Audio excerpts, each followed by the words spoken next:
I'm saying. Telling you straight away, look, check this one out. Nathan Graham, one of my fighters, is 11-1. Colin Lyons, a former European champion and British champion. I go to Colin, I say, all right, Cole, because I know Cole for a long time, so I'm not even gunning Colin in no thing, but his mindset's on there as well. Colin just had a very good win last week. He beat Bradley Price. Bradley Price, you know, because Bradley Price beat this shoot Anthony Smalls when I was working with Anthony as well. And that's me jumping for joy. But we don't talk about that. That's a long time, but a very, very important picture to me because it was a pinnacle point in my life where things started to change and that, and my name started to grow in the game. Now, I go to Colin and say, Colin, fight Nathan Graham. He's thinking, yeah, he's going to go and run straight away. Anyone call name in boxing, you're going to go check box rec. Right. He come back, oh, but he's registered as a middleweight. I say, he's not a middleweight, he's a welterweight. Let's make this fight happen. I'm going to pay you X amount of money. So I know what he fought for last week. So I'm saying to you, I'm paying you nearly 3 times that money. I'm paying you no TV. I'm paying you free out my own pocket. Now he sat down, he scratched his head now. I remember he boxed on a TV show and I'm paying 3 times the money. And he's saying, yeah, all right, then I'll take it. But now he's sitting down. He got the win now. He's sitting down saying, oh boy, all right, Spence, this is Colin, you know. So I say, Colin, you ain't been to a Hard Knock show. You ain't seen how my shows are run. You ain't seen how like the most respected man in British box, because he's real as far as I'm concerned when it comes to punditry, is Steve Bunce. I'm not saying that because he sings my praise. I'm saying that because he's real.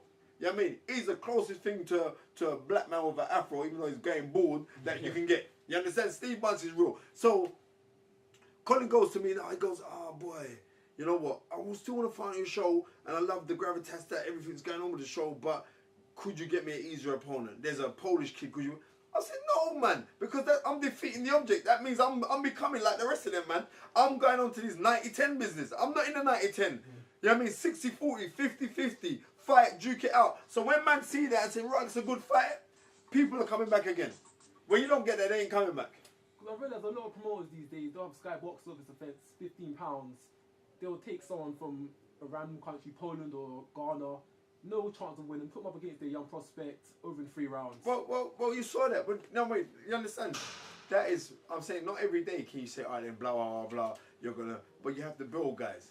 But I have to look on things, on the real guys who are really talented, the real guys. There's talented and there's marketed right. But you can be talented and marketed right, then you're gonna go clear in it. Because, look on it, Sugar Ray Leonard in 1979, 2 months, 6.5 weeks before fighting Wilfred Benitez fought a guy called Andy Price. That's unheard. Andy Price was a top-rated man, you know, he's NFBA champion. Do you think you're gonna get that today?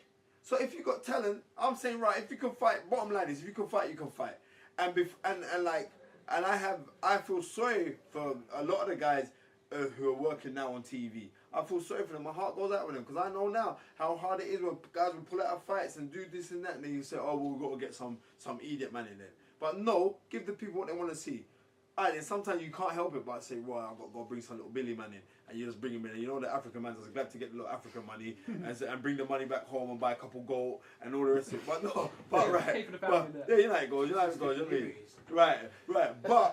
But certain times you got to just put this is called boxing, baby, man. And if you I know about one thing I know about boxing is as long as you go give a good fight, people gonna come back. Equip yourself to the best that you can.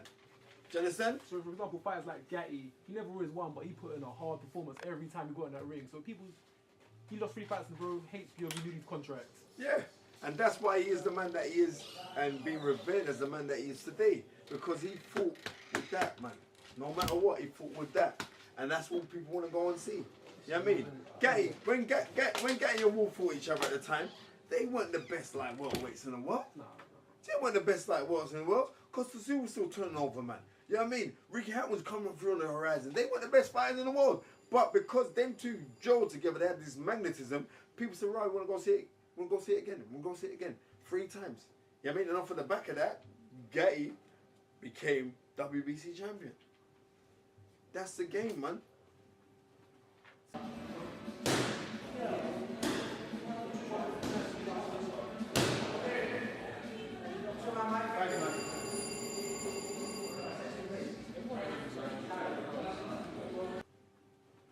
So, in the future, what are you looking to move on to? When's the TV deal going to come so we can be watching you guys on Sky Sports? Listen, man, as we all know, last year we had things wrapped up with Haymaker to on that show there. We had that show, and it was on Sky Sports. We was working in conjunction with Haymaker. I have to big up Adam Booth, because Adam Booth told me, said, "Right, Spence, you can go do the undercard for me."